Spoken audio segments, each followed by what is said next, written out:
लहानपण देगा देवा मुंगी साखरेचा रवा असं आपण म्हणतो. या म्हणण्यामध्ये बालपण सुखाचं असतं अशी कल्पना आहे.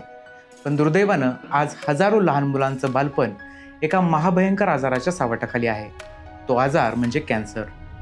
सामान्यतः कॅन्सर हा वृद्धांचा किंवा मोठ्या माणसांचा आजार मानला जातो, पण वास्तव यापेक्षा कितीतरी वेगळं आणि भयावह आहे.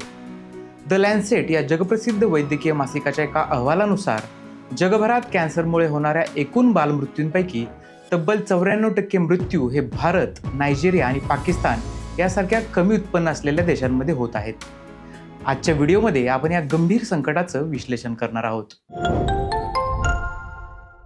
लॅन्सेटच्या अहवालानुसार दरवर्षी जगभरात सुमारे 3 ते 3.5 लाख मुलांना कॅन्सरची लागण होते. यातील 85% रुग्ण हे विकसनशील देशांमधील आहेत. जगभरातील कॅन्सरग्रस्त मुलांपैकी 20% रुग्ण हे एकट्या भारतात आहेत. दरवर्षी भारतातील 50 ते 55 हजार लहान मुलांना कॅन्सर होतो.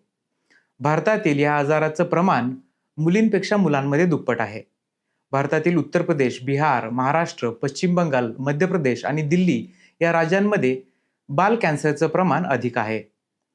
ग्लोबल बर्डन ऑफ डिसीजच्या अभ्यासानुसार 2023 या एकाच वर्षात जगभरातील 3,77,000 मुलांना कॅन्सरचं निदान झालं, ज्यापैकी 1,44,000 मुलांचा मृत्यू झाला. यापैकी सर्वाधिक मृत्यू हे भारतात झाले असून त्याखालोखाल चीन, नायजेरिया आणि पाकिस्तानचा नंबर आहे. विज्ञान आणि तंत्रज्ञानातील प्रगतीमुळे 1990ला कॅन्सरमुळे जेवढे बालमृत्यू व्हायचे त्यापेक्षा आता कमी होताना दिसत आहेत. मात्र हे केवळ विकसित देशांमध्ये. विकसित देशांमध्ये कॅन्सरचे 100 पैकी 80 रुग्ण बरे होत असतील, तर गरीब देशांमधील ही आकडेवारी 50 ते 60 एवढीच आहे. उदाहरणच द्यायचं झालं तर आफ्रिका खंडात 1990च्या तुलनेत बाल कॅन्सर मृत्यूचं प्रमाण 55.6% वाढलं आहे. ही विषमता केवळ उपचारांच्या अभावामुळे आहे. भारतात कॅन्सरमुळे होणाऱ्या बालमृत्यूच्या कारणांमध्ये ल्युकेमिया म्हणजेच रक्ताचा कॅन्सर हा पहिल्या क्रमांकावर, तर ब्रेन ट्यूमर म्हणजेच मेंदूचा कॅन्सर हा दुसऱ्या क्रमांकावर आहे.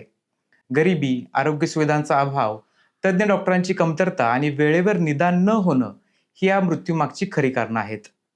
ग्रामीण भागातील रुग्णांना मोठ्या शहरातील हॉस्पिटलपर्यंत पोहोचणं आजही कठीण आहे.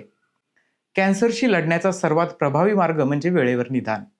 कोणत्याही कारणांशिवाय वजन सतत कमी होणं, वारंवार ताप येणं आणि शरीर पांढरफटक पडणं, सतत डोकं आणि अंग दुखणं, उलट्या होणं, शरीराच्या कोणत्याही भागावर मांसल गाठी तयार होणं, शरीरावर काळे निळे डाग पडणं किंवा अंतर्गत रक्तस्राव होणं ही लक्षणं मुलांमध्ये दिसत असतील तर पालकांनी तात्काळ डॉक्टरांशी बोलायला हवं. ही लक्षणं सामान्य आजाराची वाटत असली तरी ती दीर्घकाळ असणं म्हणजेच कॅन्सरची प्राथमिक पायरी असू शकतं. बाल कॅन्सरवर मात करण्यासाठी काही महत्त्वाचे उपाय अहवालात सुचवण्यात आलेले आहेत.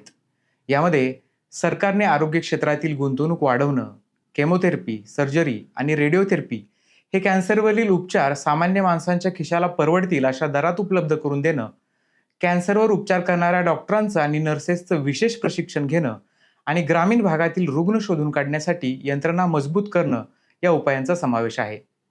कॅन्सर हा शब्द उच्चारताच भीती वाटते, पण मुलांमधील कॅन्सर हा योग्य वेळी उपचार मिळाल्यास पूर्णपणे बरा होऊ शकतो. अडचण केवळ पैशांची किंवा तंत्रज्ञानाची नाही, तर ती समान संधीची आहे. श्रीमंत देशातील मूल वाचू शकतं, तर गरीब देशातील मुलाने केवळ सोयींच्या अभावामुळे जीव का गमवावा? हा प्रश्न संपूर्ण जगासमोर उभा आहे.